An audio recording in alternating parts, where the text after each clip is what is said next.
Imagine losing the use of your hand in a horrific industrial accident, facing total financial ruin, and being forced to beg your best friend for a $60 loan just to survive.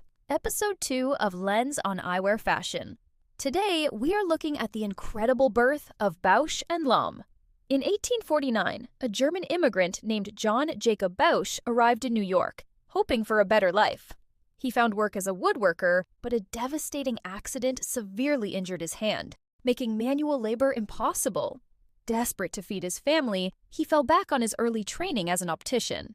In 1853, he opened a tiny optical goods shop in Rochester, New York, but the business was an absolute failure. For 8 agonizing years, Bausch barely made enough money to keep the lights on. Nearing bankruptcy, he turned to his good friend, a cabinet maker named Henry Lomb, and asked for a $60 loan.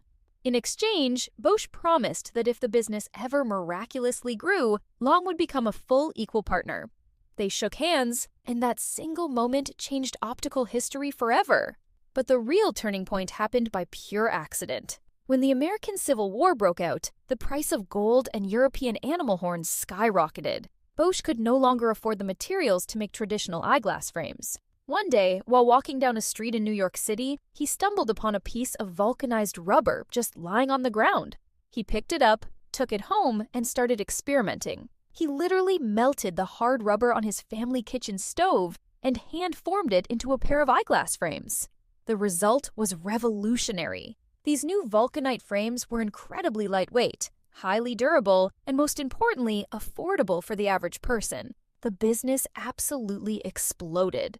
Henry Lomb went off to fight in the Civil War, and when he returned, their company was an unstoppable force. By the early 1900s, John's son William figured out how to forge lenses directly from molten glass, drastically cutting production times. When World War I cut America off from European glass suppliers, Bausch and Lomb stepped up to become the very first company in America to produce true optical quality glass, supplying the military with critical rangefinders and binoculars. They were so technologically advanced that in the 1930s, the military asked them to invent a special sunglass for fighter pilots, resulting in the legendary Ray-Ban Aviator.